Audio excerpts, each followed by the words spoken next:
ఏ విధంగా సరి చేసుకోవాలో మరికొన్ని సంగతులు మాకు అందించండి. మాతో మా అందరితో మీరు మాట్లాడి మా జీవితాలను తండ్రి ఆశీర్వాదకరంగా మారుస్తారని కోరుతూ సంఘంతో మరొకసారి ముఖాముఖిగా మీ మాటలు తండ్రి మాకు తెలియజేస్తారని కోరుతూ మమ్మలను మీ బిడ్డలను అందరినీ మీ చేతులుగా అప్పగించుకుంటూ క్రీస్తున్నామని ప్రార్థన సమర్పిస్తున్నాం తండ్రి. త్వరగా కొన్ని విలువైన సంగతులు విందాం. లాస్ట్ టైం ఎంతమంది గుర్తుందో నాకు తెలియదు, కానీ డాక్ట్రిన్ ఆఫ్ సిన్, పాప శాస్త్రాన్ని గురించి, పాప సిద్ధాంతాన్ని గురించి మాట్లాడుతున్నాం. ఐడియా ఉందా?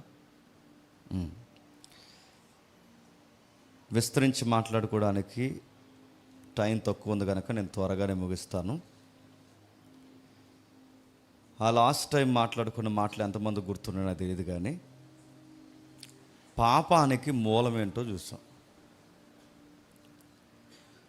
నిజానికి పాపం అనేది అది ఒక మెటీరియల్ కాదు, పాపం అనేది పదార్థం కాదు, పాపం అనేది వస్తువు కాదు. అది పదార్థము వస్తువు కాదన్న సంగతి సమాజానికి సరి అయిన అవగాహన లేదు కనుక వంకర ప్రశ్నలు అడుగుతారు. ఆ వంకర ప్రశ్నలో ఒక ప్రశ్న ఏంటంటే, పాపాన్ని ఎవరు క్రియేట్ చేశారు అని. పాపాన్ని ఎవరు క్రియేట్ చేయరు. పాపము క్రియేట్ చేయబడలేదు, సృష్టింపబడలేదు. ఒకవేళ అది సృష్టింపబడిందైతే ఒకటి దేవుడు సృష్టించాలి, లేదా దయ్యం సృష్టించాలి. దయ్యము సృష్టిస్తే అది కూడా సృష్టికర్త అవుతుంది, వాడు కూడా సృష్టికర్త అవుతాడు. వాడు సృష్టికర్త అయితే దేవుడు సృష్టికర్త అనే పదానికి ఆయనకి అర్హత లేదు. కాబట్టి అయితే దయ్యం లేదా సాతానుగాడు పాపాన్ని క్రియేట్ చేయకపోతే, ఇప్పుడు ప్రశ్న, దేవుడే పాపాన్ని సృష్టించాడా?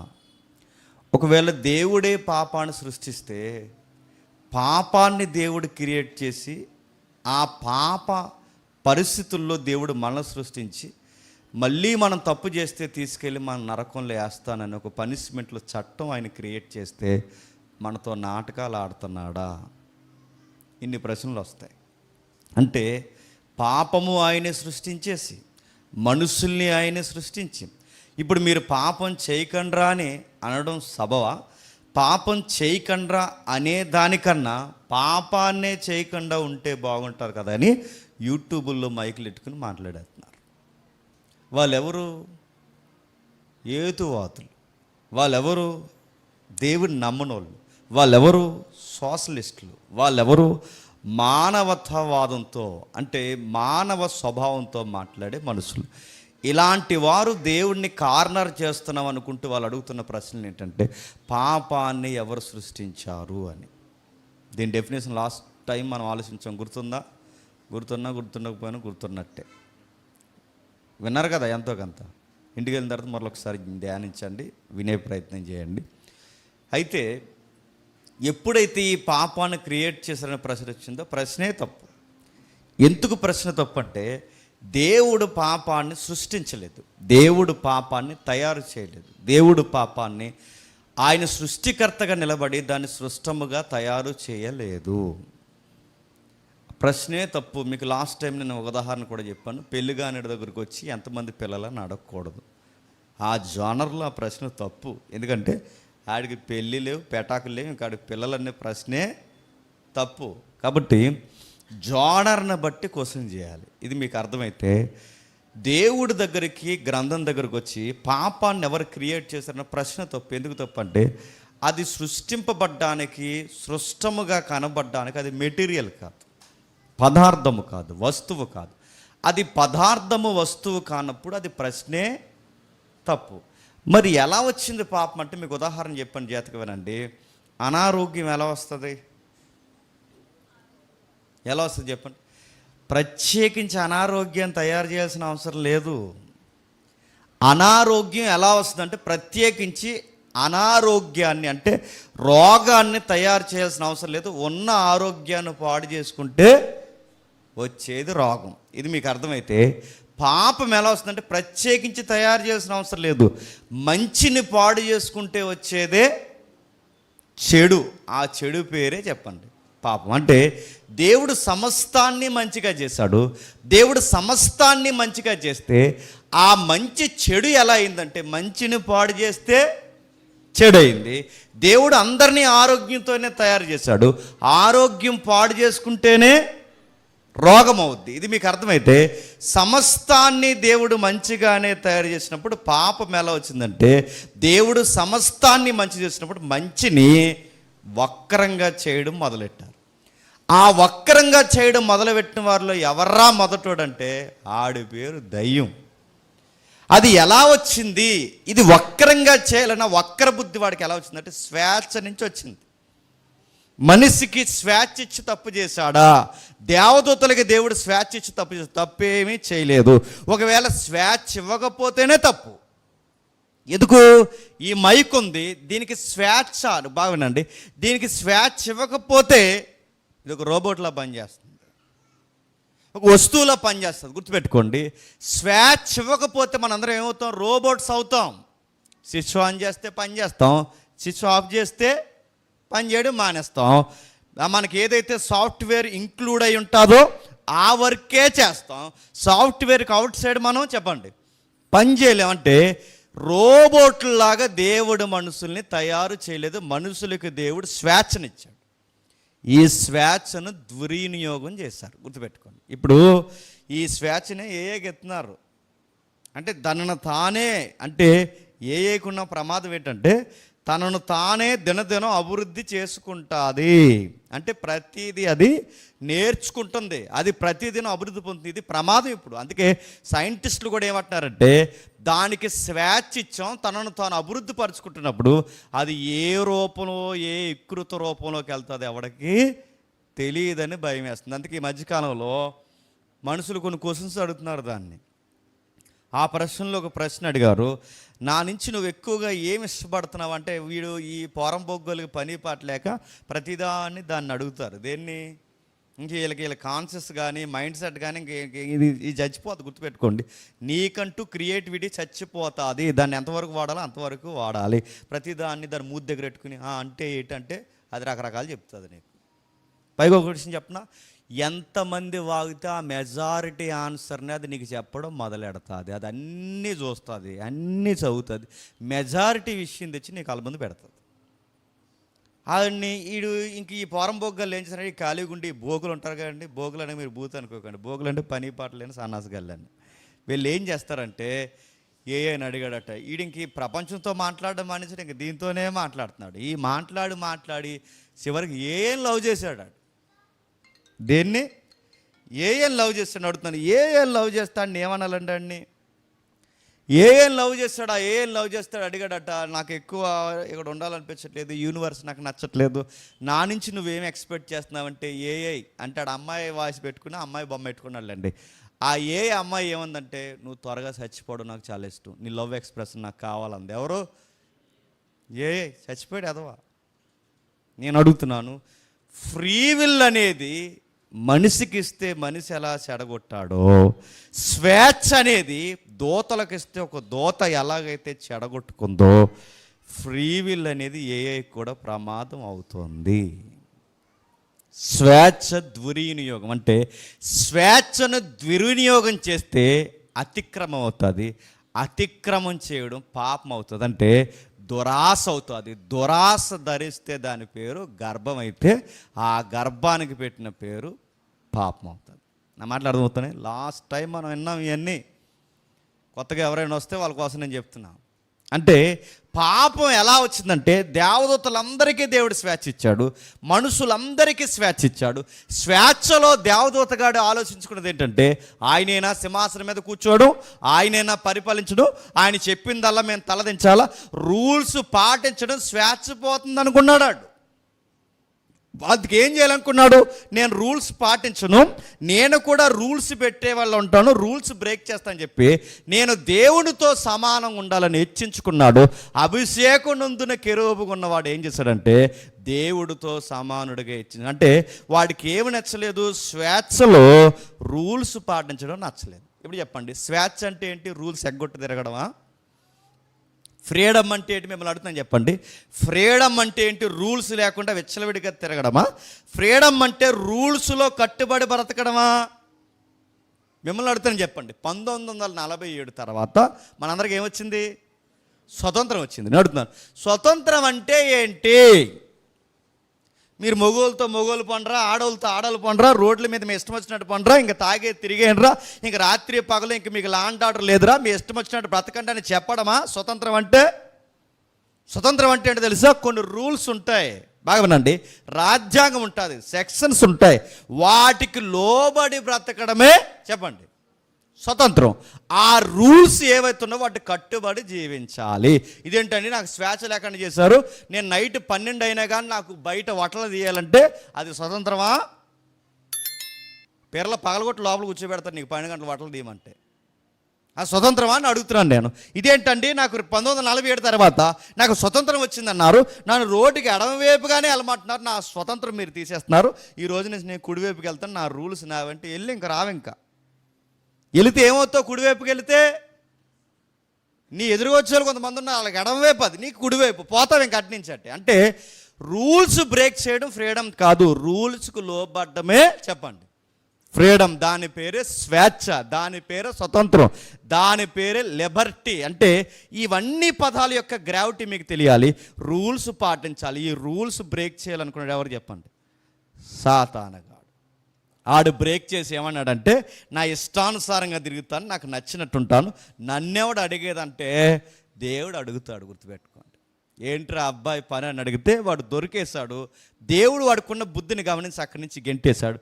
ఆ గెంటి వేయబడినోడు సరాసరి ఎక్కడికి వచ్చి పడ్డాడంటే చెప్పండి ఈ భూమి మీద పడ్డాడు. పడ్డావాడు పడే సమయానికి ఈ భూమి మీద ఎవరున్నారంటే వాళ్ళిద్దరు ఉన్నారు. ఎవరు చెప్పండి? ఆదాము అవ్వలు. మర్చిపోకండి, పాపం అంటే ఏంటో తెలియాలి. మీకు విషయం చెప్పిన, పాపం అంటే ఎందుకు తెలియదు చెప్పినా గుర్తుపెట్టుకోండి. సొసైటీ లెక్కలు వేరు. ముందుకెళ్ళి చెప్తాను. 2 ట్రైన్లు పక్కపక్కన వెళ్ళి అనుకోండి, వెళ్తున్నాము ఆగేమో తెలుస్తుందా? సేమ్ వేగంతో వెళ్తాయి. నేను అడుగుతున్నాను, తమ్ముడు నేను సరిగో కారు వేసుకుని సేమ్ వేగంతో రోడ్డు మీద వెళ్తున్నాం అనుకోండి, వెళ్తున్నాము ఆగిపోయామో తెలుస్తుంది? వెనకాల ఉన్న వాళ్ళకి తెలియదు. ఎందుకు? సేమ్ వేగంతో వెళ్తున్నాం. బాగా వినండి, భూమి చాలా వేగంతో తిరుగుతుంది, చదువుకున్నాం లేదా?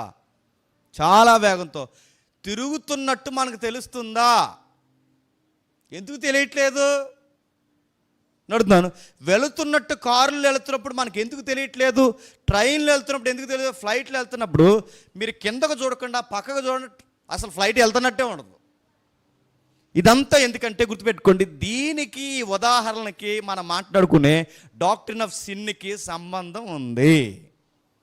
నీకు ఎందుకు తప్పు అనిపించదు అంటే గుర్తుపెట్టుకో, సేమ్ ట్రావెల్ చేస్తున్నావు నీకు తప్పు అనిపించదు.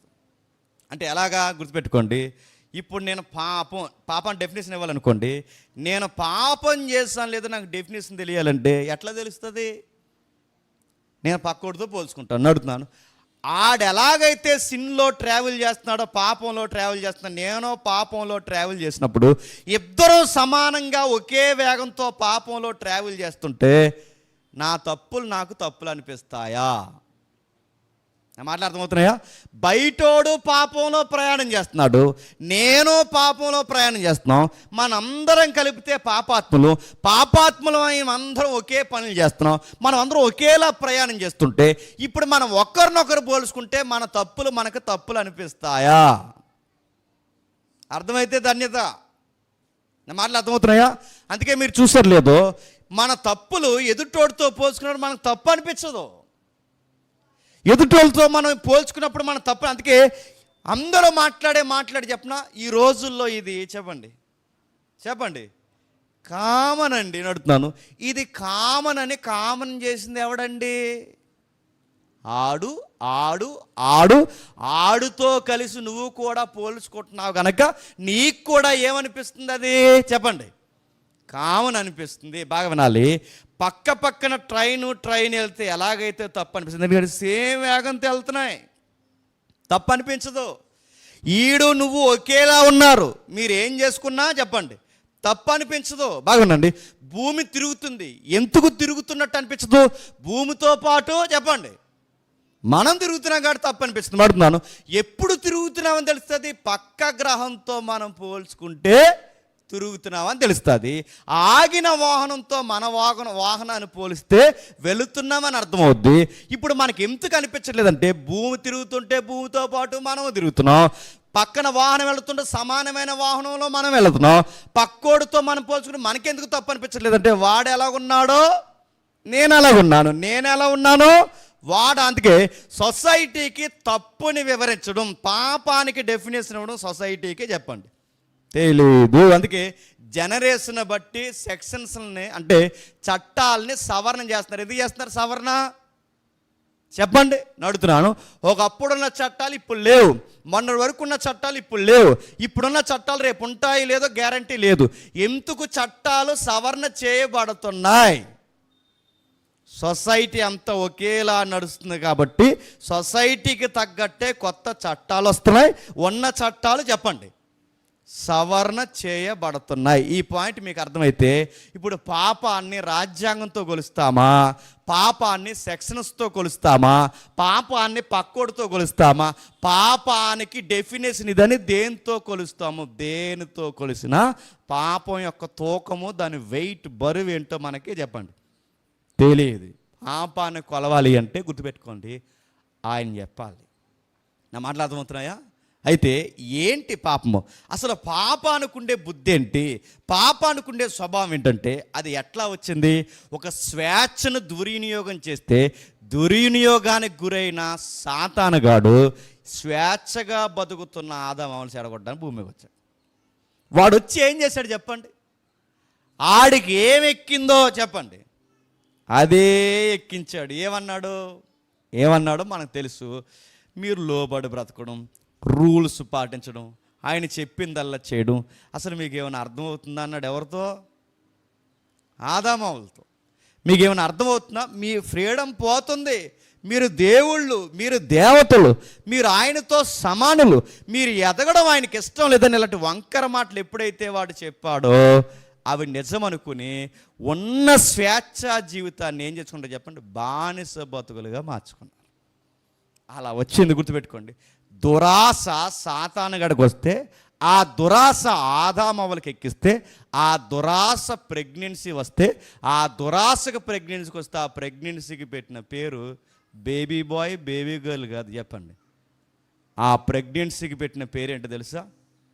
సిన్, పాపం.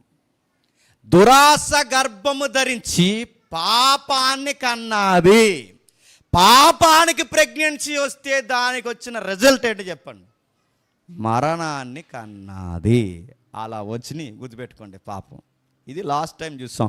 ఇప్పుడు చెప్పండి, ఆదాములు డిస్టర్బెన్స్ అయ్యారు. ఇప్పుడు ఎప్పుడైతే వీళ్ళు డిస్టర్బ్ అయ్యారో అప్పటి వరకు వీళ్ళు ఇద్దరిది ఏ పోలిక తెలుసా? దేవుని స్వరూపం అందు చెప్పండి, దేవుని పోలిక చొప్పున చెప్పారంటే వీళ్ళ మంచిలో మంచిగా మంచి స్వేచ్ఛను అనుభవిస్తూ సమస్తము మంచిగున్న ఏదైనా తోటలో సమస్తము మంచి జీవితాన్ని బతుకుతున్న వీళ్ళు ఎప్పుడైతే అలజడకు గురయ్యారో ఎక్కడ డిస్టర్బెన్స్ వచ్చిందంటే ఇమేజ్లో తేడా వచ్చింది.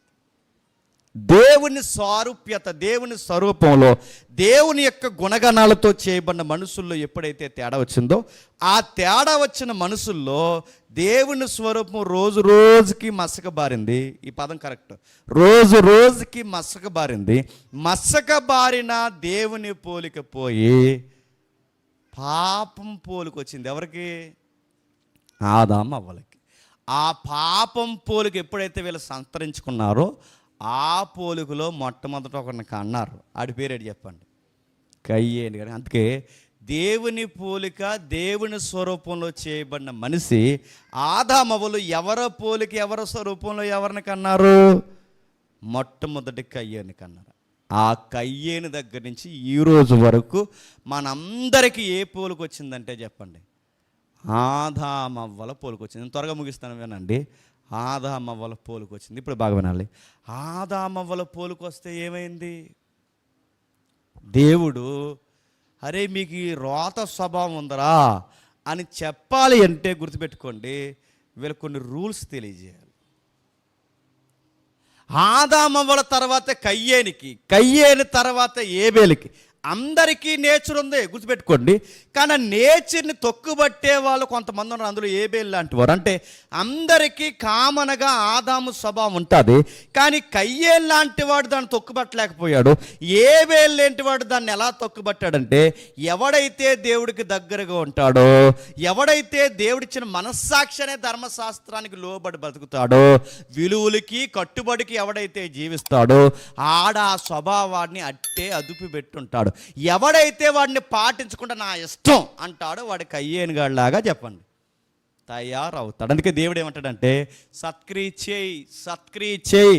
సత్క్రియ చెయ్యని ఎందుకు మోటివేషన్ చేస్తాడు? సత్క్రియ చేస్తే పాపం నిన్ను ఏలదు, సత్క్రియ చేయకపోతే పాపం నిన్నేలతాది.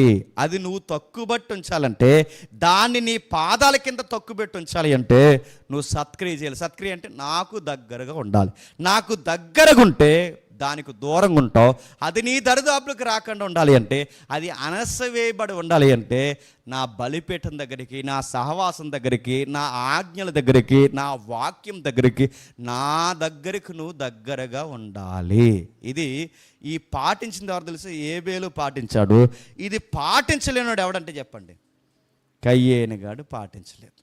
ఎప్పుడైతే పాటించలేదు ఏం జరిగిందో మనకు తెలుసు, సొసైటీ ఫామ్ అయింది. నేను ముగిస్తాను, జాగ్రత్తగా వినండి. ఎప్పుడైతే సొసైటీ ఫామ్ అయిందో, మంచిగా ఏమన్నా ఫామ్ అయిందంటే సొసైటీ, ఏమైనా మంచి రూపురేఖలు వచ్చే సమాజానికి, విడితనం పెరిగిపోయింది. పెద్ద పెద్ద టౌన్లు కట్టారు.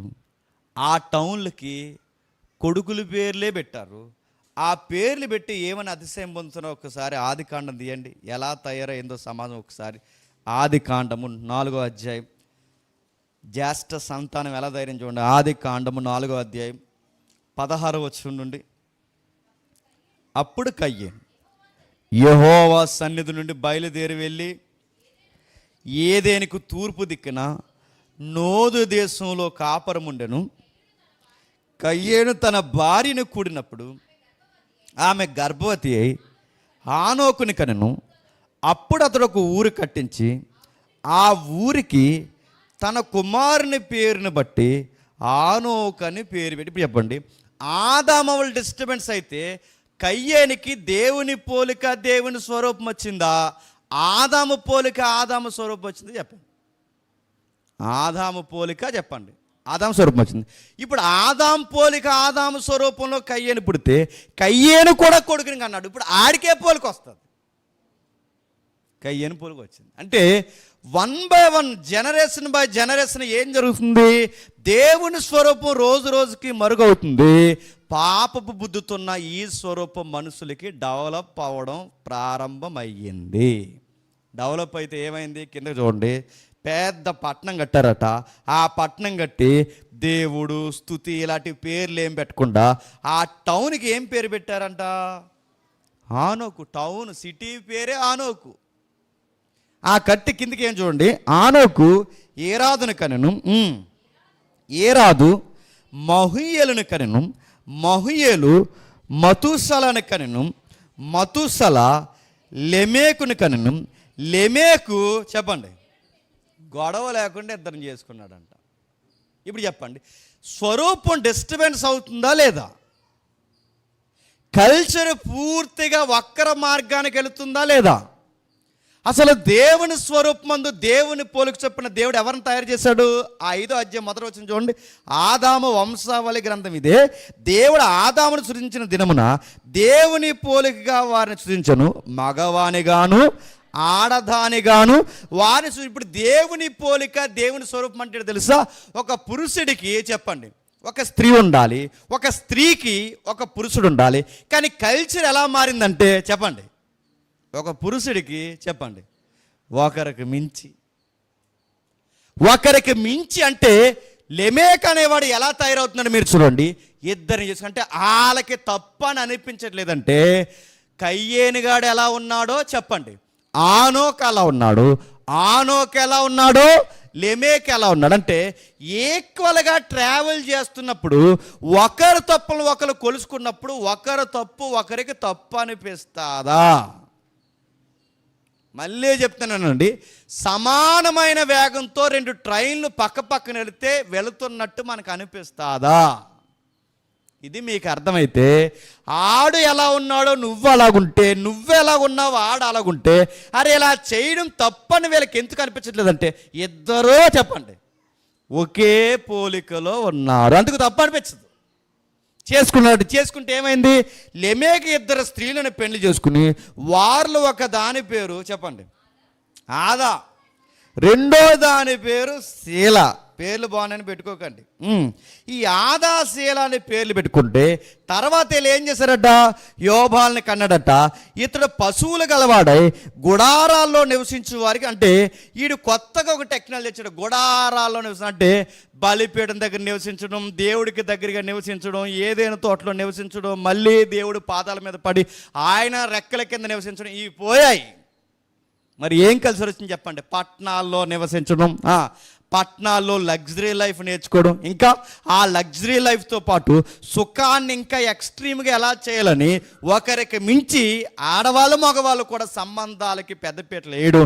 ఎప్పుడైతే ఈ పెద్దపీటలు వేసారో ఇంకా వాళ్ళు ఏం చేస్తారు చెప్పిన టెంపరీ హౌస్లు కట్టడం ప్రారంభించారంటే శాశ్వతంగా కట్టుకోవడమే కాదు, టెంపరీ అంటే ఇక్కడ నచ్చకపోతే అక్కడ కూడా వేసుకుని అక్కడి నుంచి, అంటే ఇప్పుడు చూసారు మొబైల్ హౌసెస్ అంటున్నారు చూసారా, అది ఆడే కనిపెట్టాడు. ఆడి పేరు ఏం పేరు చెప్పండి? యోబాలు. ఈ మొబైల్ హౌస్లు కట్టడానికి ఈడు మూల పురుషుడు అంటారు. నెక్స్ట్ అతని సహోదరుని పేరు యోబాలు. ఇతడు సితార సానికను వాడుక చేయవారందరికీ మూల పురుషుడు. సంగీతం ఎందుకు వచ్చిందండి? భూమి మీద మొట్టమొదటి సంగీతం పుట్టించింది ఏబేలు సేతు సంతతోలా చెప్పండి. పాడైపోయిన జ్యేష్ఠ సంతానమైన కయ్యేని గాడి సంతానం చెప్పండి. ఇప్పుడు చెప్పండి, సంగీతం దేనికంటే వీళ్ళకి నివాసాలు బాగున్నాయి, సుఖాలు బాగున్నాయి, ఇంకా మానసికమైన ఎంటర్టైన్మెంట్ కోసం వీళ్ళు ఏం చేశారు చెప్పిన మ్యూజిక్ ట్రై చేశారంట. ఇప్పుడు చెప్పండి, మ్యూజిషియన్స్కి మూల పురుషుడు ఎవడరా అంటే ఈడే. ఎవడు చెప్పండి? యోవాలు. మీరు చూసారా, వీళ్ళకి జబ్బు ఉంటుంది, మీరు గమనించండి. మీరు ఎంతైనా చూడండి, కొంతమంది నేను గమనిస్తాను చర్చిలో వీళ్ళు కొడుతూ ఎవరు లేని టైంలో ప్రత్యేకమైన ఆ ఐటమ్ సాంగ్ బీట్ కూడా ఎత్తాడు వీడు. ఎందుకు కొట్టాడు ఏంటంటే ఎవరు లేరుగా కొడతాడు. ఎందుకంటే ఆడికి అదో పిచ్చి. అంటే సంగీతంలో గుర్తుపెట్టుకోండి, నేను దైవికమైన సంగీతాన్ని గురించి మాట్లాడలేదు, కానీ కయ్యేడుగాడి దగ్గర నుంచి ఉద్భవించిన ఆ సంగీతాన్ని గురించి మాట్లాడుతున్నాను. కొంతమందికి ఉండే జబ్బేడు చెప్పిన ఆ సంగీతం ఎక్కువ ఏం కోరుకుంటుందంటే వాడు మానసిక ఉల్లాసాన్ని కోరుకుంటుంది. ఎందుకు చూడండి, మంచి పదాలతో మంచి ట్యూన్ ఉన్నది సొసైటీలో హిట్ అవుతుందో లేదో నాకు తెలియదు, కానీ చెప్పండి ఐటమ్ సాంగ్ బీట్ అయితే చెప్పండి ఊగెత్తారు. మీకు అలా ఊరేగింపు వెళ్ళింది అనుకోండి, ఇక్కడ మన చర్చిలో కూర్చున్నాం అనుకోండి, మంచి బీట్ వేసుకుంటే అలా వెళ్తుంది. మంచి బీట్ అంటే అదే ఆ బీట్ ఐటమ్ బీట్ వేసుకుంటే వెళ్తున్నారు అనుకోండి, వీడు వాకి మనిషి కాలు ఊపుతుంటాడు ఇక్కడ ఇలాగా. అలాగే ఎలా వచ్చిందంటే మన డిఎన్ఏలో ఇంక్లూడ్ అయిపోయింది, గుర్తుపెట్టుకోండి. కాలు ఊపెత్తుంటాడు, తల ఊపెత్తుంటాడు, చిటుకు ఊపెత్తుంటాడు, ఎలా కొడతారే అనగానే అంటాడు. ఇది ఎలా వచ్చింది? అది మైండ్కి నడుతున్నాను, మన హార్ట్కి కనెక్ట్ అయిపోయింది. వాడు సంగీతాన్ని పుట్టించాడంటే నీకు సొసైటీ ఎలా ధైర్యం చెప్పండి? దేవుడికి దూరమై స్వేచ్ఛను వెళ్ళి ఏం చేస్తున్నారు చెప్పండి? దుర్వినియోగం చేస్తున్నారు. ఆ దుర్వినియోగంలో నివాసాలు కట్టుకున్నారు, ఆ దుర్వినియోగంలో బహుభార్యతత్వానికి పెట్టేశారు, ఆ దుర్వినియోగంలో మొబైల్ హౌసెస్కి పెట్టేశారు, ఇంకా మ్యూజికల్ ఇన్స్ట్రుమెంట్స్కి పెద్ద పెట్టేశారు. ఇలా రోజుకి డెవలప్ అయ్యి ఏమయ్యారు తెలుసా? చివరికి భూమి బలాత్కారంతో నిండిపోయిందంట. ఏ కాలానికి చెప్పండి? నోవహు కాలానికి. నేను ముగిస్తున్నాను జాతకమనండి. ఎప్పుడైతే నోవహు కాలం నిండిపోయిందో దేవుడు ఏమని రాస్తున్నాడు చూడండి, 12వ వచనంలో, 6వ అధ్యాయం 12వ వచనంలో, దేవుడు భూలోకమును చూసినప్పుడు చెప్పండి అది చెడిపోయిండును, భూమి మీద సమస్త శరీరులు తమ మార్గములను చెరిపివేసుకొని ఉండిరి. తమ మార్గాలంటే దేవుడు పెట్టిన మార్గాలు చెరిపేసుకున్నాడు, దేవుడు స్వరూపాన్ని చెరిపేసుకున్నారు, దేవుడు కోరుకున్న విధి విధానాలు చెరిపేశారు. మరి ఎలా జీవిస్తారంటే విచ్చలవిడిగా జీవిస్తున్నారు. ఎక్కడి నుండట? 6వ అధ్యాయం 5వ వచనంలో, నరుల యొక్క చెడుతనము చెప్పండి భూమి మీద గొప్పదనియు వారి హృదయం యొక్క తలంపుల్లోని ఊహంతయు చెప్పండి ఎల్లప్పుడూ కేవలం చెడ్డదని దేవుడు పాయింట్అవుట్ చేశాడు. ఇప్పటికి అదే రన్ అవుతుంది. ఇప్పుడు చెప్పండి, చెడ్డ పనులు చేయడం హీరోయిజం అనుకుంటున్నారా? చెప్పండి. మంచిగా బ్రతకడం హీరోయిజం అనుకుంటున్నారా? చెప్పండి. ఇప్పుడు హీరోయిజం అంటే చెప్పనా, నలుగురు నరికేస్తే హీరో. ఇంకా చెప్పండి, నలుగురితో అక్రమ సంబంధాలు పెట్టుకుంటాడు మగాడు. అదే ఆడు మగాడు బుజ్జి అంటున్నారుగా, ఆడు మగాడు. నలుగురితో అక్రమ సంబంధాలు పెట్టుకుంటే ఆ సిగ్గులేని స్టేట్మెంట్ చెప్పిన నేను మగాడిని అంటున్నాను. అంటే భూమి మీద చెడుతనం ఏమైపోయింది చెప్పండి, గొప్పది. అందుకే మగతనం ఎలా చూస్తారు చెప్పనా, పళ్ళు ఎరగొడతాను ఏమనుకుంటున్నాం, గొప్పది. ఎదుటోడు పళ్ళు ఎరగొట్టేయడం గొప్పది, ఎదుటోడు నరికేయడం హీరోయిజం నడుతున్నాను. ఈ బుద్ధి ఎవడ బుద్ధి? అది సాతానుగాడు ఇచ్చిన ఇత్తనానికి మీరు ఫలభరితంగా మారారు. ఆ పంటను త్వరలోనే కోస్తారు. నేను సీరియస్గానే చెప్తున్నాను, మీకు అర్థమవుతుందో లేదో. సొసైటీలో ఈరోజు హీరోయిజం అంటే చెప్పనా ఎవరు చేయట్లేదు. ఇప్పుడు బాగా వినండి, స్కూల్లో నుంచే మాట్లాడి చెప్పనా, నీకు గర్ల్ ఫ్రెండ్ లేదా, వేస్ట్రా నువ్వు అన్నారంట. అంటే వీడు ఏం చేశాడు అంటే, గర్ల్ ఫ్రెండ్ ఉంటేనే నేను హీరోని కాబట్టి మినిమం నాకు క్లాసులో ఒకరు బయట ఒకరు అక్కడ ఒకరు చెప్పండి, మొత్తం మీద నలుగురు సెట్ చేశారు. చివరికి సెక్షన్లో ఫైల్ చేసి లోపల వేస్తారు. ఈ సొసైటీ అన్ని రాంగ్ వ్యూస్ చెప్తుందండి. అంటే ఈ సొసైటీ గొప్ప అంటుంది.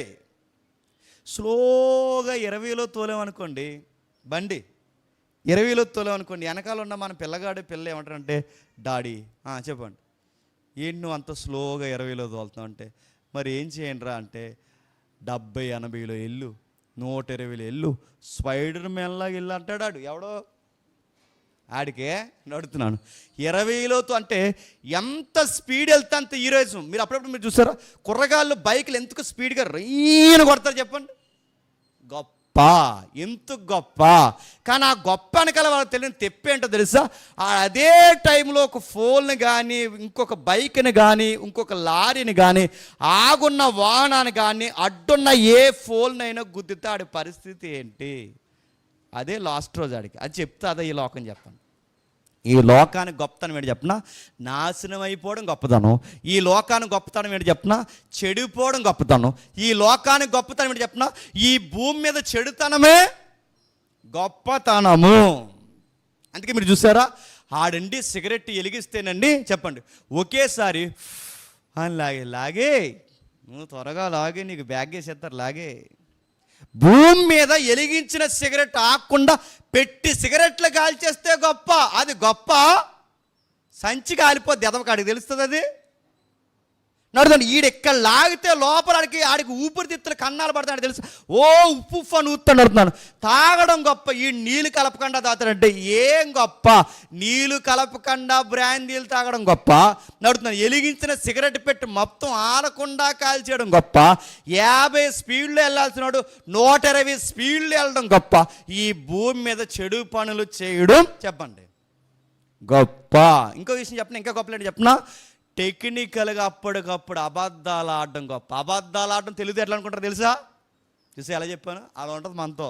అది ఎలా కవర్ చేశాను అంటాడు, ఇది గొప్ప. అబద్ధాలు ఆడడం గొప్ప, సన్నాసి అతను నడుతున్నాడు, అది గొప్ప నడుతున్నాడు. చూసారా 10 రూపాయలు 20 రూపాయలకి ఎలాగమ్మవురా, హాస్పిటల్లో జాయిన్ అయిపోతావు, కంగారు పడుకో. నడుతుంది, ఇది గొప్ప నడుతుంది. అబద్ధాలు ఆడడం గొప్ప, దొంగ మాట్లాడడం గొప్ప. అరే చిన్న చిన్న విషయాలు కొంతమందికి ఒక ఫిలాసఫీ ఉంటుంది, అబద్ధాలు ఆడిన వాళ్ళకి తప్పు అని ఎందుకు అనిపిస్తుంది అంటే, ఇది ఎవరికి ఆన్ చేయట్లేదు, నీకు ఎవడు చెప్పాడు? మాట వంకరగా తిప్పినా తప్పు కదని నీకు ఎవడు చెప్పాడు రా అని అడుగుతున్నాను. ఇవన్నీ ఎవరు నేర్పించారు? ఇది కయ్యేనిగాడి కాన్షియస్. మళ్ళీ చెప్తున్నాను, ఇది భూమి మీద చెడుతనము. నరుల హృదయంలో ఒక్కొక్కడు ఒక ఫిలాసఫీ పెట్టుకున్నాడు. ఆ ఫిలాసఫీ ప్రకారం వీళ్ళకి తప్పని పెంచదు. ఇప్పుడు చెప్పండి, ఇప్పుడు ఈడు అలాగే ఉండి నేను అలాగుండి ఇప్పుడు నేను ఆడు ఒకేలాగా ట్రావెల్ చేస్తే ఇది తప్పని తెలియాలి అంటే, తప్పని చెప్పడానికి నేనేళ్ళు తప్పని చెప్పడానికి నా దగ్గర రైట్ ఏంటో లేదు, వాడొచ్చి నాకు తప్పని చెప్పడానికి వాడి దగ్గర రైట్ ఏంటో లేదు. ఎలా తెలుస్తుంది? నా మాటలు అర్థమవుతున్నాయా? పాపానికి డెఫినేషన్ కావాలి. మనలో పతనమైపోయిన ఆదాము స్వభావం వచ్చిందని దాన్ని బయటెట్టాలి. ఎలా తెలుస్తుంది? ఎలా బయటకు అర్థమవుద్ది? అది ఎవరు చెప్పిన అర్థం కాదు. అది తెలియాలి అంటే గుర్తుపెట్టుకోండి, బైబిల్లో కొన్ని మాటలు ఉన్నాయి. ఒకసారి రోమిలికి రాసిన పత్రిక తీయండి త్వరగా. ముందు గలతీ పత్రిక చూద్దాం. గలతీలికి రాసిన పత్రిక, ఒకసారి గలతీలికి రాసిన పత్రిక 3వ అధ్యాయం. గలతీలికి రాసిన పత్రిక 3వ అధ్యాయం త్వరగా ముగిద్దాం. గలతీలికి రాసిన పత్రిక 3వ అధ్యాయం 16వ వచనం. గలతీలికి రాసిన పత్రిక 3వ అధ్యాయం 16వ వచనం. అబ్రహాము అతని సంతానానికి వాగ్దానములు చేయబడను, ఆయన అనేకులను గూర్చి నీ సంతానమునకు అని చెప్పక ఒకరిని గూర్చి అన్నట్టే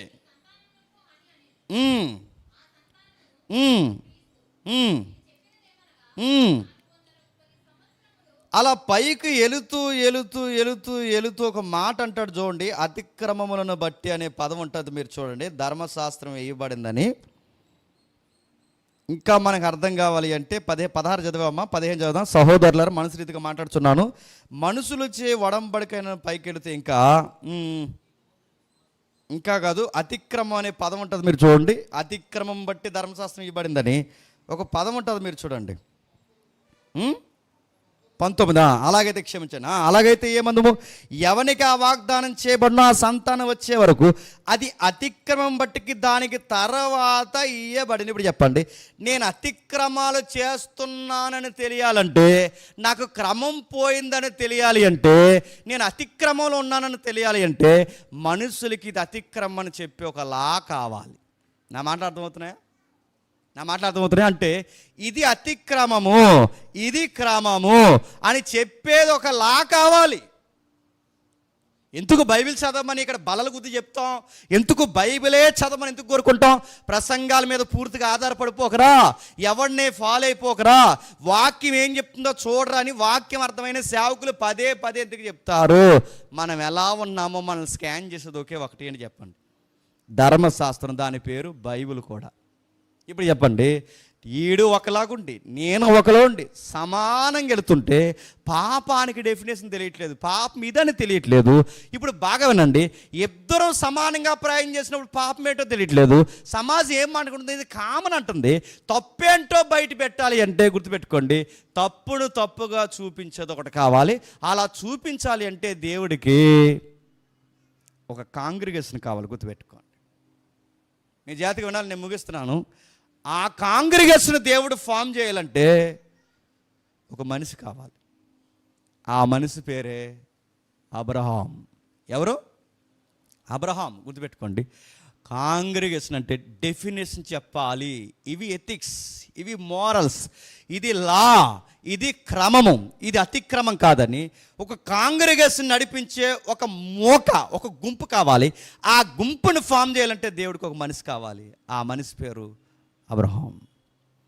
ఆ మనిషిని దేవుడు పిలవడం ప్రారంభించాడు, మనిషిని పిలిచాడు.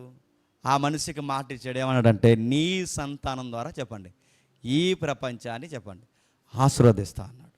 ఆ సంతానము ఆ కాంటెక్స్ట్లో ఇస్సాకు, ఆ ఇస్సాకుకి యాకోబు, ఆ యాకోబుకి 12 మంది కొడుకులు, ఆ 12 మంది కొడుకులకి కొడుకులు ఇశ్రాయేలీలు.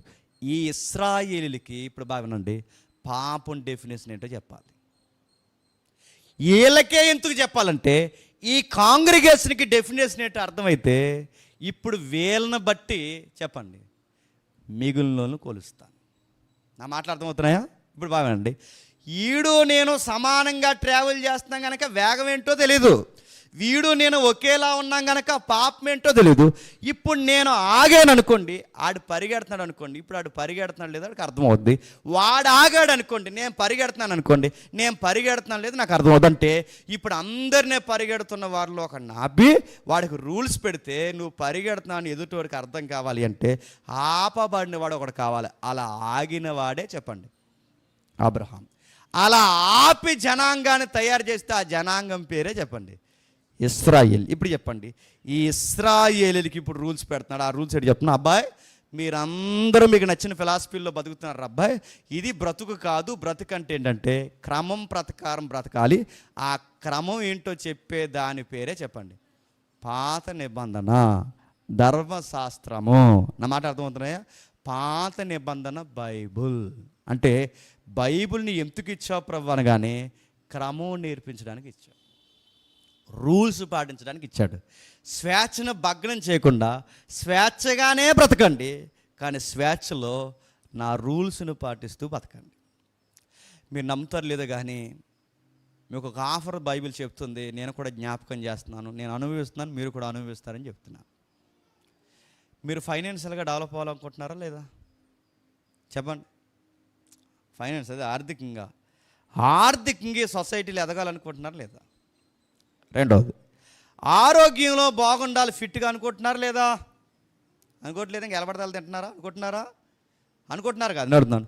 ఆరోగ్యంలో ఉండాలి, ఆర్థికంగా బాగుండాలి, పిల్ల పాపలతో ఆనందంగా ఉండాలి వద్దా? ఇవన్నీ ఇస్తాడు. ఎప్పుడు ఇస్తాడు చెప్పనా? మీరు స్వేచ్ఛగా బ్రతికి నా ఆజ్ఞలు మీరు పాటిస్తే మీ గుడారానికి చెప్పండి ఏ తెగులు చేరదు. ఇది ఎప్పటికీ గుర్తుపెట్టుకోండి. ఇంకా చెప్పనా? నువ్వు ఆరోగ్యంతో నీ గుడారానికి ఏ తెగులు చేరకుండా ఉండాలంటే నా ఆజ్ఞ పాటించు. నీ పంట పండాలంటే నా ఆజ్ఞ పాటించు. నువ్వు ఆర్థికంగా బాగుంటే నా ఆజ్ఞలు పాటించు. ఇంకా దేవుడు చెప్తున్నాడు, నీ పిల్లలు బాగుండాలంటే నా ఆజ్ఞను పాటించు. ఏంటి ఆజ్ఞ అంటే ముందుకెళ్ళే కొద్ది మనకు అర్థమవుద్ది. ఇంత దీవెన మనకు రావాలి అంటే నేను పెట్టిన క్రమాన్ని పాటించు. ఆ క్రమం పేరే చెప్పండి ధర్మశాస్త్రం. ఏంటది? ధర్మశాస్త్రం. అంటే ఇప్పుడు ఈ ధర్మశాస్త్రాన్ని ఎందుకు ఇచ్చా ప్రభు అంటే నాలో ఆదాము స్వభావం ఉంది, నీలో ఆదాము స్వభావం ఉంది, మనందరిలో ఆదాము స్వభావం ఉంది. ఈ స్వభావాన్ని మనం ఫాలో అవ్వకుండా, ఈ పాప రోత నా మనసు నా హృదయం చెప్తున్న దాన్ని నేను ఫాలో అవ్వకుండా దేవుడు చెప్తున్న రికార్డ్ నేను ఫాలో అయితే దేవుడు నన్ను ఆశీర్వాదకరంగా దీవిస్తాను. నాకు చెప్పాలి అంటే నాకు ఒక లా కావాలి. ఆ నిబంధన పేరే చెప్పండి ధర్మశాస్త్రం. అందుకు పాత నిబంధన ఇచ్చాడు. ఇప్పుడు చెప్పండి, అది రాకపోతే ఏమవుద్ది చెప్పండి? అది రాకపోతే ఏమవుద్దు? నువ్వు నేను చెప్పదు కానీ రోమపత్రిక చెప్పద్దు. ఒకసారి చూడండి, రోమిలికి రాసిన పత్రిక 4వ అధ్యాయం. రోమిలికి రాసిన పత్రిక 4వ అధ్యాయం. త్వరగా రోమిలికి రాసిన పత్రిక 4వ అధ్యాయం. రోమిలికి రాసిన పత్రిక 4వ అధ్యాయం 15 వచనం. రోమిలికి రాసిన పత్రిక ముగించుకుందాం. 4వ అధ్యాయం 15 వచనం. ధర్మశాస్త్రము ఉగ్రతను పుట్టించెను, ధర్మశాస్త్రము లేని ఎడల అతిక్రమము లేకపోవును. ఈ ఏతువు చేతను యావ సంతతికి అనగా ధర్మశాస్త్రం గలవారికి మాత్రమే కాక అబ్రహాముకున్నట్టు విశ్వాసం గలవారికి కూడా దృఢము కావాలని కృపను అనుసరించిన వారిదే ఎక్సెట్రా కొన్ని విషయాలు చెప్తున్నాడు. అక్కడ ఒక మాట అంటున్నాడు చూడండి, యాలి అనగా ధర్మశాస్త్రం లేని ఎడల అతిక్రమం లేకపోతే. ఇప్పుడు చెప్పండి, అతిక్రమం అనే పదం మనం వాడాలి అంటే క్రమం ఉండాలి. క్రమం లేకపోతే అతిక్రమం ఉండదు. ఇప్పుడు బాగా వినండి, రోడ్డుకి ఎడం వైపుకి వెళితే ఫైన్ ఎడం వైపుకి వెళ్ళకపోతే ఫైన్ కట్టాలి. నా మాటలు అర్థమవుతున్నాయా? ఎక్కడ పడితే అక్కడ వెహికల్ ఆపితే ఫైన్ కట్టాలి. ఎందుకు ఫైన్ కట్టాలి? రూల్స్ ఉన్నాయి కనుక. నా మాటలు అర్థమవుతున్నాయా? రూల్స్ ఉన్నాయి కనుక. అదే బండి నువ్వు ఎడారిలో తోలనుకో, అక్కడ నువ్వు ఎడం పక్కకు పోయినా చెప్పండి గొడవ లేదు, నువ్వు కుడివైపుకు పోయినా గొడవ లేదు, నువ్వు అక్కడ ఎక్కడ నది ఉంటే నదిలోకి పోయినా చెప్పండి నిన్ను ఎవడు అడగడు. ఒక అబ్బాయి ఎడారిలో ఏంటి నువ్వు కుడివైపుగా తోలుతున్నాను, అక్కడ రూల్స్ ఉన్నాయా? ఎక్కడ రూల్స్ ఉన్న దగ్గర రూల్స్ పాటించకపోతే తప్పు. ఇది మీకు అర్థమైతే ధర్మశాస్త్రం రానంతకాలం రూల్స్ లేవు కనుక ఎవడు ఎలా తిరిగినా చెప్పండి తప్పు అనిపించడం లేదంటే తప్పు అనిపించలేదు కానీ ఎవడికి వాడే ఇల్లులు కట్టుకుంటున్నారు, వాకులు కట్టుకుంటున్నారు, సంగీతాలు పుట్టిస్తున్నారు, 2-3 పెళ్లి చేసుకుంటున్నారు, అక్రమ సంబంధాలు చేస్తున్నారు, చివరికి నరహత్యలు చేస్తున్నారు. కయ్యేనిగాడు తమ్ముని చంపితే నేను ఇంకో 70 మందిని చంపినా తప్పు కదా అంటున్నాడు ఇంకొకడు. ఇలా ఎవడికి వాడే విడిగా బాగుతున్నప్పుడు ఇది తప్పని తెలియడానికి దేవుడు చేసిన పని ఏంటంటే దేవుడు ఒక కాంగ్రిగేషన్ ఫామ్ చేశాడు. ఆ రూల్స్ని వారికి పెట్టాడు. ఆ రూల్స్ పాటించమని దేవుడు చెప్పాడు. ఆ రూల్స్ పేరే ఓల్డ్ టెస్టిమెంట్, పాత నిబంధన. ఈ నిబంధన పెట్టి దాన్ని పాటించమంటాడు. ఇప్పుడు బాగానండి, ఇది అతిక్రమాన్ని ఏదైతే ఉందో ఈ అతిక్రమాన్ని క్రమంగా పాటించకపోతే మనకి ఏం జరుగుద్దో మనకు తెలియదంటే తెలియదు. ఇప్పుడు అడుగుతున్నాను, పాత నిబంధన లేదనుకోండి, ధర్మశాస్త్రమే లేదనుకోండి, ఇలాంటి టీచింగే మీకు సంఘమే లేదనుకోండి, చెప్పేవారే లేరనుకోండి, దీని వలన కలిగే నష్టం ఏంటో మనకి తెలుస్తుందా? తెలియదు. తెలుస్తుందా? నేను అడుగుతున్నాను, తెలియదు అడుగుతున్నాను. ఇప్పుడు బాగా వినండి, నేను ఒక మాట చెప్పి త్వరగా ముగిస్తాను. రూల్స్ అనేవి మనకు తెలియకపోతే దానివల్ల వచ్చే నష్టం ఏంటో మనకు తెలుస్తుందంటే తెలియదు. ఇప్పుడు అతిక్రమం చేస్తే దేవుని మైండ్ సెట్ ఏంటి? ఉగ్రత కురిపిస్తాడు. ఉగ్రత కురిపించాడంటే మరి జలప్రయాణానికి పెట్టే పేరేంటి? దాని పేరు ఉగ్రత కాదా? అప్పటికి ధర్మశాస్త్రం ఉందా? నా మాటలు అర్థమవుతున్నాయా? అప్పటికి ధర్మశాస్త్రం లేదు. మనం తప్పు చేస్తాం తెలియకపోతే హృదయం చెప్పిందల్లా చేయడం మొదలెడితే దేవుడు చేసే పని ఏంటంటే ఉగ్రత కురిపిస్తాడు. సొదొమ గొమొర్రాలో కూడా రూల్స్ పాటించకపోతే దానివల్ల వచ్చిన నష్టం ఏంటి చెప్పండి? ఉగ్రత కురిపించాడు. ఇప్పుడు చెప్పండి, అతిక్రమాలు చేస్తున్నప్పుడు ఇది అతిక్రమం అని తెలియకపోతే దాని వెనకాల వచ్చే నష్టం ఏంటో తెలీదు. నష్టమేంటో తెలియకపోతే దాని నుంచి రక్షణ ఎలా పొందాలో తెలీదు. రక్షణ ఎలా పొందాలో మనకు తెలియకపోతే అసలు యేసుప్రభు అనే రక్షకుడిని ఎందుకు నమ్ముకోవాలో తెలియదు. మళ్ళీ చెప్తాను వినండి, తప్పులు చేస్తున్నప్పుడు ఇది తప్పు అని తెలియకపోతే దాని వెనకాల వచ్చే శిక్ష ఏంటో తెలియదు. శిక్ష ఏంటో తెలియకపోతే శిక్ష నుంచి రక్షణ పొందాలన్న రక్షణ విషయం మనకు అర్థం కాదు. రక్షణ విషయం మనకు అర్థం కాకపోతే రక్షకుడిని ఎందుకు నమ్ముకోవాలో మనకు తెలియదు. ఇది తెలియదు కనుకే మనం ఎందుకు నమ్ముకుంటున్నాం తెలుసు? యేసుప్రభుని ఇల్లు ఇస్తానన్నాడండి యేసుప్రభు, అందుకు నమ్ముకున్నాం. తెలియక. జాబ్ ఇస్తానన్నాడండి యేసుప్రభు, తెలియక. యేసుప్రభుని ఏ కోణంలో చూస్తున్నామంటే మీరు గుర్తుపెట్టుకోండి, మనకు తెలియట్లేదు. అంటే ఇదంతా తెలియకపోవడానికి కారణం ఏంటంటే మనకు శిక్ష ఉందని తెలియట్లేదు. శిక్ష ఎందుకు వస్తుందంటే అతిక్రమం ఉందని తెలియట్లేదు. అతిక్రమం ఎందుకు తెలియట్లేదంటే దాని వెనకాల ఏది తప్పో ఒప్పో చెప్పేది మనకి అర్థం కాలేదు. ఇదంతా మనకి ఎందుకు అర్థం కాలేదంటే ఆ చేతిలో పట్టుకున్న బైబిల్ చదవడం మనం చెప్పండి మానేసాం. చదివినా మనకు బైబిల్ అర్థం అవ్వట్లేదు. అందుకు మనకి యేసుప్రభుని ఎందుకు నమ్మాలో చెప్పండి తెలియట్లేదు. పాపశాస్త్రం ఎందుకు మనం నేర్చుకోవాలి అంటే నీ రక్షకుడి వాల్యూ ఏంటో నీకు చెప్పండి తెలియాలి. ఇప్పుడు చెప్పండి, అతిక్రమం ఉంది కనుకే, క్రమం తప్పిపోయారు కనుకే అబ్రహాముని ఎంపిక చేశాడు. అబ్రహాముకి క్రమాన్ని నేర్పాడు. అబ్రహాము సంతానానికి క్రమాన్ని నేర్పాడు. క్రమాలు ఇలా పాటించాలని ఒక ధర్మశాస్త్రం ఇచ్చాడు. ఆ ధర్మశాస్త్రం ఉంది కనుకే తప్పేటో అర్థమైంది. ధర్మశాస్త్రం లేకపోతే తప్పేంటో తెలియదు. తప్పేంటో తెలియకపోతే ఐగుప్తి కొట్టుకుపోయినట్టు ఇశ్రాయేలు కూడా చెప్పండి కొట్టుకుపోతారు. అందుకు వాళ్ళు నాపాడు. రక్షణ ఎంత అవసరమో నీకు తెలియాలంటే, రక్షకుడు ఎంత అవసరమో మనకు తెలియాలి అంటే నేను మళ్ళీ మళ్ళీ చెప్తున్నాను, గుర్తుపెట్టుకోండి, అసలు పాపం అంటే ఏంటో నీకు అవగాహన ఉండాలి. పాపం మీద అవగాహన ఉండాలి. ఇది పాపమా, ఇదా తప్పంటే, ఇదా క్రమం కాదంటని ఎప్పుడైతే నీకు అర్థమవుద్దో అప్పుడు మనం ఎందుకు బైబిల్ని నిష్టగా పాటించాలో మనకు అర్థమవుతుంది. ఇది కనుక మనకు అర్థం అవుతుంది కనుక మనం ఎలా చదువుతాం చెప్పిన బైబిల్ని గుర్తుపెట్టుకోండి. ఎవరు చేయట్లేదండి చెప్పండి, ఎవరన్నా బాగున్నారా చెప్పండి. ఇప్పుడు ఎవడన్నా మనకు నీతులు చెప్పాడు అనుకోండి, ఆయన అంటాం, నువ్వు నాకు చెప్తావు, నువ్వు అంటావు. ఎవరిని చెప్పండి? చెప్పినోడిని అనవా? ఇప్పుడు సోషల్ మీడియాలో గొడవలు అవుతున్నాయి. ఏంటి పేర్లు ఏమి అడగండి. ఆయన ఏమన్నాడంటే నువ్వు వాడిన భాషే చెప్పండి, నేను వాడాను అంటున్నాడు. ఇప్పుడు ఈయనకి రూల్స్ చెప్పాలంటే రూల్స్ చెప్పేవాడు ముందు తినంగా ఉండాలి. అతని ఇతనికి రూల్స్ చెప్పాలంటే ఆ చెప్పేవాడు కూడా ఇతను తినంగా ఉండాలంటే ఇద్దరు ఒకలా ఉన్నప్పుడు వీళ్ళు ఎవరినెవరిని పోల్చుకుంటున్నారు చెప్పండి? నువ్వు ఎలాగున్నావో నేను అలాగే ఉన్నాను. ఇప్పుడు చెప్పండి, పోలికలు వస్తాయి. ఈ పోలికలు ఎక్స్ట్రీమ్ ఎక్కడికి వెళ్తాయంటే అబ్రహాం చేయలేదా చెప్పండి. ఇంకా చెప్పండి, దావీదు చేయలేదా చెప్పండి. ఇంకా చెప్పండి, నాకు గుర్తురాట్లేదు కొన్ని పేర్లు. సొలొమోను చేయలేదా? అందరూ చేశారు చెప్పండి. మనం చేస్తే తప్పేంటి? దయ్యంగాడు ఇలా మోటివేషన్ చేస్తాడండి జనాలని. ఆడు పరలోకం నుంచి ఆడుకున్నది సీడ. ఆ సీడ ఏదైనా తోటకి ఎక్కించాడు. ఆ దరిద్రం వాడు ఇంకా ఎక్కడెక్కించాడంటే ఈరోజు ప్రతి మనిషికి ఎక్కించి ఎవడ పుణ్యాత్ముడు అంటున్నాడు వాడు. అందుకే ఎవరో పుణ్యాత్ములు కాదు కాబట్టి నేను కూడా చెప్పండి పుణ్యాత్ములు కాదు.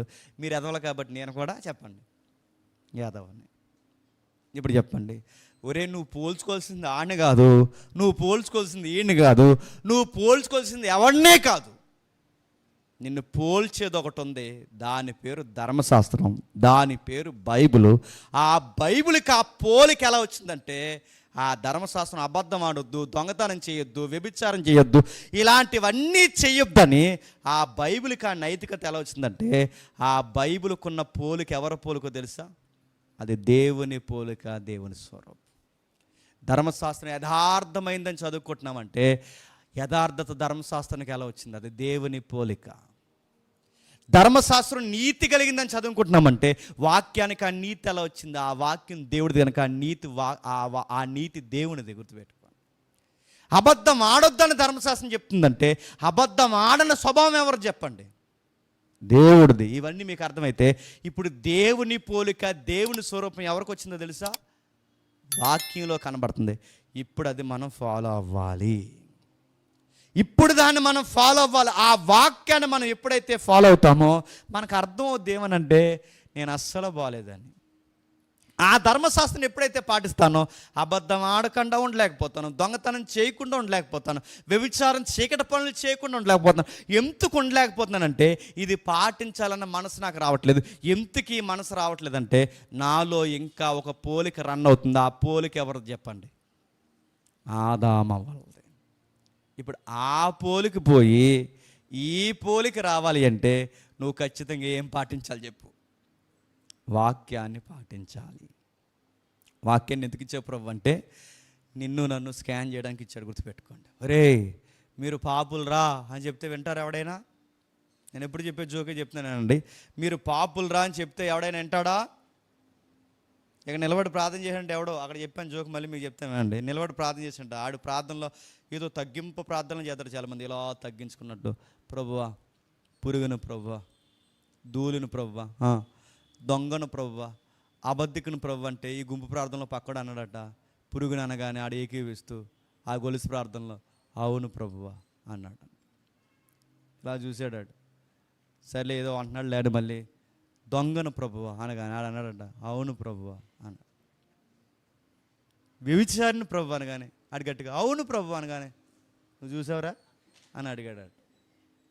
మనం ఎలా అడ్డోళం అంటే హిపోక్రసీ, బయటికి నటిస్తాం. అంటే మనం బయటికి ఒప్పుకున్నట్టే కనబడతాం కానీ మనం సిన్నర్స్ అని చెప్పండి ఒప్పుకోం. మనం పాపులు అని ఒప్పుకోవాలంటే నిన్ను నన్ను స్కాన్ చేసేది కావాలి. ఆ స్కాన్ చేసే దాని పేరే చెప్పండి ధర్మశాస్త్రం. ఎందుకు బైబిల్ ఇచ్చే ప్రభు 66 పుస్తకాలు అంటే చెప్పండి మనల్ని కొలుస్తుంది. ఇది మనం ఎలా మాట్లాడాలో చెప్తుంది, ఎలా జీవించాలో చెప్తుంది, ఎలా నడవాలో చెప్తుంది, మనలో ఎంత రోత ఉందో చెప్తుంది, మన హృదయం లోపల ఎలా ఉందో చెప్తుంది, మన బయట అవయవాలు ఎలా ఉందో చెప్తుంది. ఇవన్నీ చెప్పి మనల్ని ఏం చేస్తుంది అంటే ఎవరు అబ్బాయి ఇలా ఉంటే నీకు శిక్ష ఉందని చెప్తుంది. మరి నాకు శిక్ష ఉంటే నేను ఏం చేయాలంటే ఆ శిక్ష నుంచి నువ్వు బయటికి రావాలంటే నువ్వు చేసిన తప్పులకి శిక్ష పడాలిరా అబ్బాయి చెప్తుంది. మరి నేను శిక్ష పడితే నేను చచ్చిపోతాను కదరంటే అప్పుడు నీకు ఒక అవకాశం ఉందిరా అబ్బాయి అని చెప్తుంది. ఏంటి నాకు అవకాశం అంటే నీకు ఒక సేవియర్ ఉన్నాడు రా. ఆ సేవియర్ పేరు ఏంటంటే బైబిల్ చెప్తుంది నజరైడైన యేసు అని చెప్తుంది. అంటే ఆదాము దగ్గర పోయిన పోలిక మెల్లగా తీసుకొచ్చి మనల్ని ఏ పోలికలోకి ఈ బైబిల్ నడిపిస్తుంది అంటే చెప్పండి యేసు ప్రభు పోలికలోకి నడిపిస్తుంది. ఆయన దగ్గరికి రావాలంటే ఆ ఆదాములో చెడిపోయిన మనం చెప్పండి ఈ ఆదాము దగ్గరికి, ఈయన పేరు కడపటి ఆదాం, ఈ ఆదాము దగ్గరికి వస్తుంది. అంటే ఈ మధ్యలో మనల్ని నడిపించేది ఎవరు తెలుసా? పక్కోడు కాదు, ఎదిరింటోడు కాదు, ఆడు కాదు, ఈడు కాదు. మనల్ని నడిపించేది ఎవరంటే మనం చేయబట్టుకుని బాల శిక్షకుల్లాగా మనల్ని నడిపించేది ఎవరంటే చెప్పండి ధర్మశాస్త్రం. దాని పేరు వాక్యం.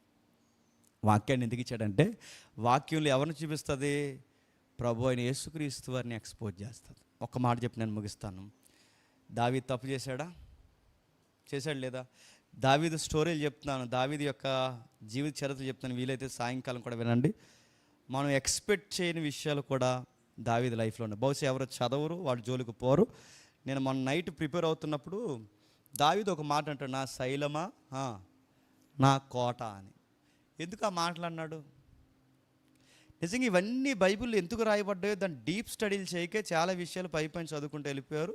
అలాంటివి ఎందుకు అంటున్నారో వాళ్ళు తెలియాలంటే అక్కడ స్టడీ చెప్తున్నాను, వీలైతే దాన్ని ఫాలో అవ్వండి. దావీదు గారి కోసం చాలా బాగా చెప్తున్నాను, ఈరోజు నైట్ మీరు వినండి. జాగ్రఫికల్గా అద్దరిపోయే మాటలు అవి.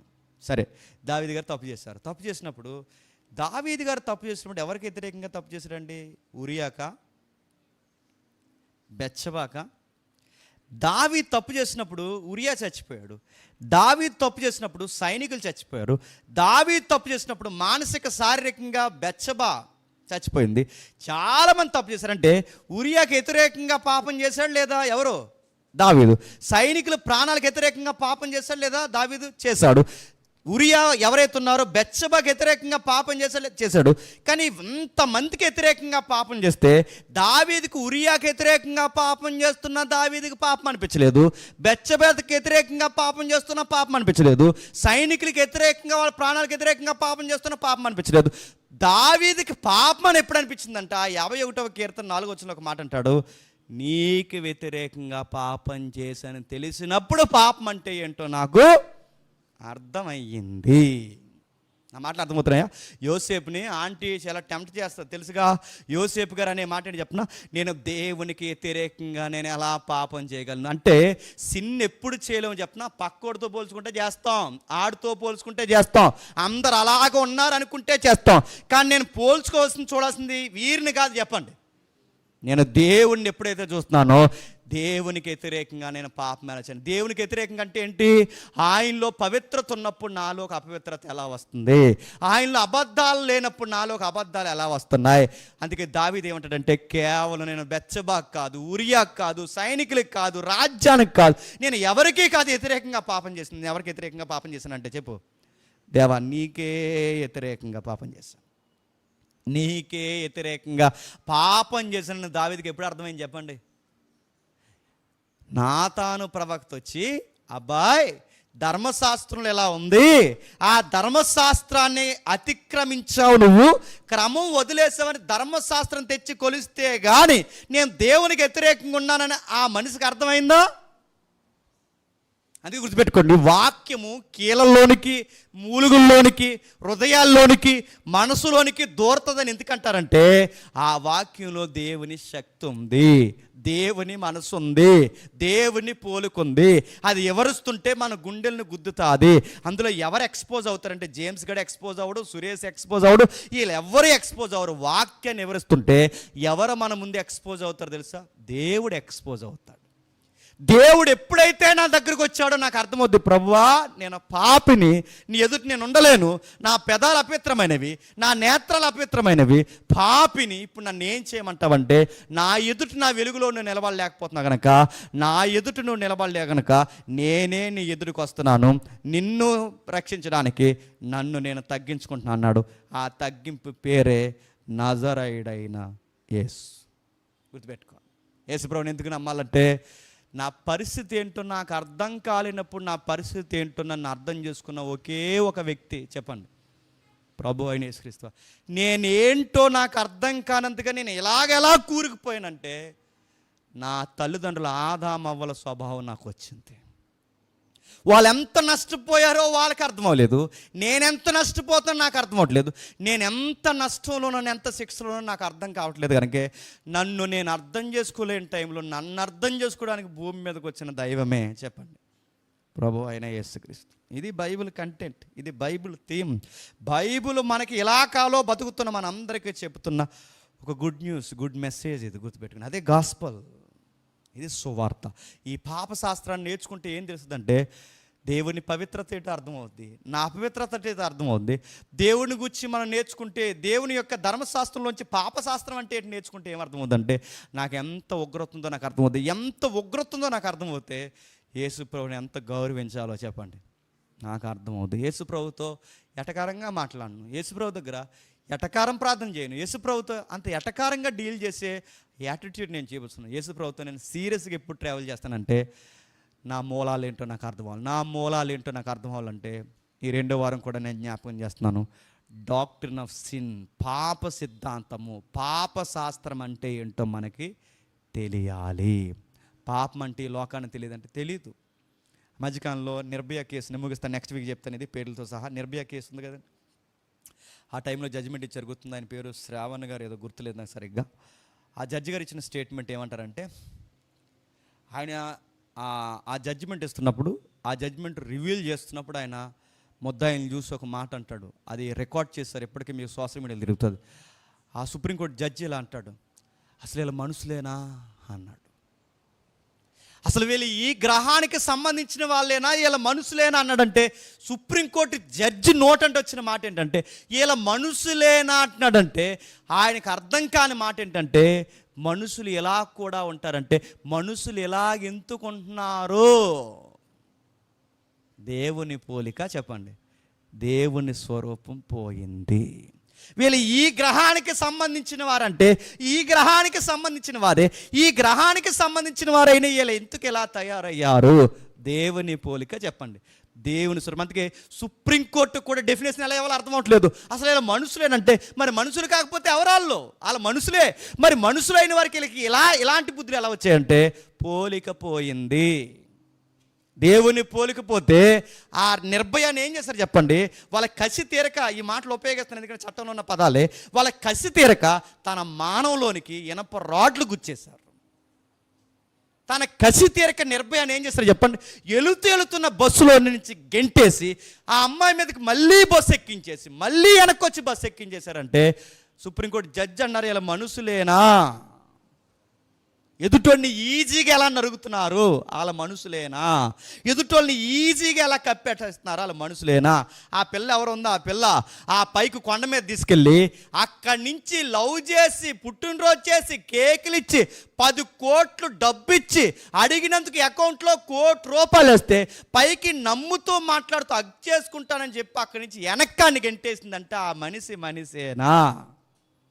ఎందుకు గెంటేసామంటే, ఆ స్టేట్మెంట్లో ఏం రాసింది చెప్పనా, ఆడు ఇగ్గెట్టు కూడా నచ్చలేదండి. ఇగ్గెట్టు కూడా చంపేస్తారండి, ఇగ్గెట్టు కూడా నచ్చలేదంట. ఇగ్గెట్టుకోకపోతే చేసుకుని అని చెప్పు, నచ్చనడుతున్నాను. ఇగ్గెట్టుకుంటే చంపేస్తారా, పట్టుంటే చంపేస్తారా. ఆ పిల్ల చెప్తున్న కారణాలు ఇప్పుడు, ₹1,00,00,000 ఇందులో ₹1,00,00,000 లవర్కి వేసిందంట. వీడికి ఎంత బుద్ధి లేదండి, ₹1,00,00,000 ఆడికి వేసాడంటే, ₹1,00,00,000 ఏం నమ్మబలికిందని అడుగుతున్నాను. అరే ఆడపిల్లలకు భయం, ఇలా చదువులు ఎక్కడ తగలెడుతున్నారు, వీళ్ళు ఇలువలు ఎక్కడ తగలెడుతున్నారు, అమ్మల్ని చంపుతున్నారు, తండ్రిని చంపుతున్నారు, నాన్నని చంపుతున్నారు నడుతున్నాను, భర్తను చంపేస్తున్నారు, భార్యని చంపేస్తున్నారు, పిల్లల్ని చంపేస్తున్నారు. మనుషులేనా. ఇంత వికృత చర్యలు మనుషులకు ఎలా వచ్చాయి చెప్పండి, పోలిక పోయింది. ఆ పోలిక ఏంటి చెప్పండి, దేవుని స్వరూపము, దేవుని పోలిక పోయింది. ఆదాము పోలిక చెప్పండి, ఆదాము స్వభావం వచ్చింది. ఈ స్వభావం ఏం చేస్తుందంటే, అది పాపాన్ని పురుగొలుపుతుంది. చెయ్యి తప్పేంటి, ఎంతమంది నరికేస్తే అంత హీరో నువ్వు, ఎంత తప్పు చేస్తే అంత హీరో, ఎంత లవ్లీగా అబద్ధాలు ఎదుటోని మోసం చేస్తే నువ్వు అంత మేధావి. అది నిన్ను మోటివేషన్ చేస్తుంది. ఇదంతా క్రమం కాదు, ఇది దరిద్రమైన జీవితం, ఇది దీనివల్ల నాశనం అయిపోతామని. ఆ నాశనం ఏంటో నాకు చెప్పాలి అంటే, నాకు ఒక లా కావాలి. ఆ లా పేరే చెప్పండి, 66 పుస్తకాల బైబిల్. దాన్ని పిండితే ఆ పుస్తకం ఏమంటుందంటే, మరి అబ్బాయి నీకు ఏ ఆప్షన్ ఏమీ లేదు, నువ్వు ఖచ్చితంగా చేస్తావు, నువ్వు ఇక్కడ నాశనం అయిపోతావు, రేపు పొద్దున ఇంకొక లైఫ్ ఉంది, అక్కడ ఎగిరిపోతావు. అక్కడ ఇక్కడ నాశనం అయిపోకూడదంటే, నేను చేయబట్టుకుని నేను రక్షించే ఒక ఆయన కావాలి. ఆయన పేరు ప్రభు అయిన యేసుక్రీస్తు. అది కదండి నేను పాటించలేనిదంటే, నేను పాటించలేను. ఈ వాక్యం విన్నంతసేపు మీకు ఏమనిపిస్తుంది చెప్పినా, అస్సలు అబద్ధాలు ఆడకూడదు ఈరోజు నుంచి అనిపిస్తుంది మీకు. ఆ గేటు దాటిన వెంటనే ఎవడో ఫోన్ చేస్తాడు, మీ ఇంటికి వచ్చాం, మొన్న తీసుకున్నా కదా ఇంకేవ్వని అడిగితే, ఊరేలేనండి 4 రోజుల వరకు, చెప్పండి. ఇప్పుడే నా వాక్యం, 4 రోజుల వరకు రావంటావు, నువ్వు 4 నిమిషాలు వెళ్ళిపోతావు ఇంటికి. నా మాటలు అర్థమవుతుందా, ఎంత డెడ్ ఈజీగా అంటే. ఇప్పుడు చెప్పండి, మరి పాటించలేనన్నప్పుడు ఎప్పుడు నేను పాటించగలనంటే, గుర్తుపెట్టుకోండి, ఆదాము పోలికి పోవాలి, చెప్పండి, యేసు ప్రభు పోలికి రావాలి. యేసు ప్రభు పోలికి వస్తే అబద్ధాలు ఆడమన్నా ఆడలేం, దొంగతనాలు చేయమన్నా చేయలేం, ఎదుటోడి దగ్గర ₹10 అన్యాయంగా లాగమన్నా లాగలేం. ఒకవేళ నువ్వు ఇంకా చేస్తున్నావంటే నువ్వు పూర్తిగా యేసు ప్రభువులకు ఇంకా రాలేదు. అక్రమ సంబంధాలు పెట్టుకుంటున్నావంటే, చీకట్లో జర్జాగా తూలుతూ ములుగుతూ దొల్లుతూ తిరుగుతున్నావంటే నువ్వు యేసు ప్రభు యందు ఇంకా నువ్వు జన్మించలేదు. కేవలం క్రిస్టియన్ అని చెప్పుకుంటున్నావు తప్ప నువ్వు ఆదాము పోలికను ఇంకా మీదేసుకుని తిరుగుతున్నావు. మనకి సేవియర్ ఎందుకు అవసరమో తెలియాలంటే నీకెంత శిక్ష ఉందో తెలియాలి. నీకెంత శిక్ష ఉందో తెలియాలంటే పాపం ఏంటో తెలియాలి. పాపం ఏంటో తెలియాలంటే క్రమం తప్పకుండా ఏ పాప శాస్త్రం ఏంటో నువ్వు ఖచ్చితంగా తెలుసుకోవాలి.